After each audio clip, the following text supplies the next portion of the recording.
तर मित्रांनो, बाईकथा एके स्टोरी टेलर मध्ये तुमचं स्वागत आहे. जर तुम्हाला या चॅनलवरती बाईकथा पाठवायची असल्यास तर मी चॅनलच्या डिस्क्रिप्शन मध्ये लिंक दिलेली आहे, त्यावर कथा पाठवावी. बाईकथेचं नाव आहे ती रात. रमेश गावातल्या जुन्या वाड्यात राहत होता. वाड्याच्या इतिहासाबद्दल अनेक भयंकर कहाण्या होत्या, पण रमेशने कधीही त्याकडे लक्ष दिलं नव्हतं. एके दिवशी गावात वादळ आलं. विजांचा कडकडाट सुरू झाला. विजेचा पुरवठा खंडित झाला आणि वाडा गडद अंधारात बुडाला. रमेशने मेणबत्ती पेटवून घरभर लावल्या आणि अंगणातल्या विहिरीजवळ जाऊन पाणी काढायला लागला. पाण्याचा हंडा खाली टाकताच त्याला एक विचित्र आवाज ऐकू आला. जणू कोणीतरी खोलवरून मदतीसाठी हाक मारत होतं. तेवढ्यात मागून कुणीतरी त्याच्या खांद्यावर थंड हात ठेवला. रमेश दचकून मागे वळला, पण मागे कोणीच नव्हते. अंधारात फक्त मेणबत्तीचा अस्पष्ट प्रकाश झगमगत होता. तो घाबरला, पण स्वतःला सावरत म्हणाला, कदाचित वाऱ्याचा झोत असेल. तो पाण्याचा हंडा ओढण्यासाठी पुन्हा विहिरीच्या काठाकडे वळला, पण हंडा गायब होता. पाणी शांत होतं, जणू काही हंडा कधी टाकलाच नव्हता. तेवढ्यात वाड्याच्या आतल्या आत एक झाडांचा बुंदा पडल्यासारखा आवाज झाला. रमेश धावत आत गेला. दिवाणखान्यातल्या जुन्या झुलत्या खुर्चीवर कोणीतरी बसल्याचा भास झाला. खुर्ची हळूच हलत होती. तो जवळ गेला तेव्हा खुर्ची थांबली, पण खुर्चीच्या हातावर ओलसर मातीचे ठसे स्पष्ट दिसत होते. रमेश घामाने निथळत मागे हटला, पण तेवढ्यात त्याच्या पायात काहीतरी अडकलं. तो खाली वाकून बघतो तर पायाभोवती जुन्या माळ्याचा तुटलेला जाड दोर गोंधळलेला होता.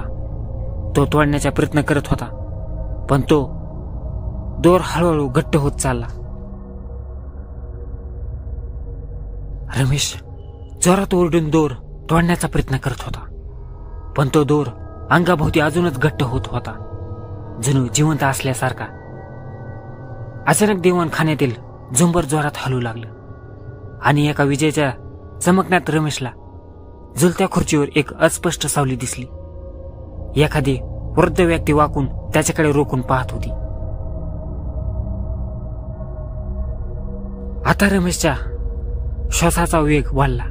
त्याला वाटलं की कदाचित तो काहीतरी भास पाहत आहे. तो स्वतःला सावरून सावकाश पाय मोकळे करत बाहेरच्या दरवाजाकडे धावत सुटला, पण तो दरवाजा आतून बंद झाला होता. जोरजोराने दरवाजा ठोठावूनही तो हलला नाही. तेवढ्यात पाठमोरी सावली सावकाश चालत येऊ लागली. तिचे पाय जमिनीला टेकत नव्हते, जणू ती तरंगत होती. रमेश घाबरून वाड्याच्या जुन्या जिन्याकडे पळाला, पण प्रत्येक पावलागणी त्या सावलीच्या वाड्याच्या भिंतीवर उमटणारे ठसे त्याला जिथं जाईल तिथं पाठलाग करत होते. जसा जसा रमेश वरच्या मजल्यावर पोहोचला तसा तसा हवा जड होऊ लागली आणि एक कर्कश हसू वाड्याच्या कोपऱ्यातून घुमू लागलं. तो मागे वळून बघणार इतक्यात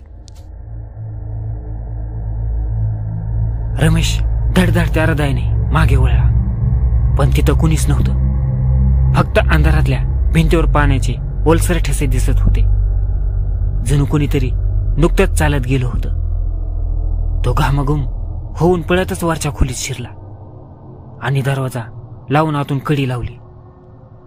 खोलीत फक्त एक जुना आरसा होता, ज्यावर धुळीचा जाडसर थर चाललेला होता.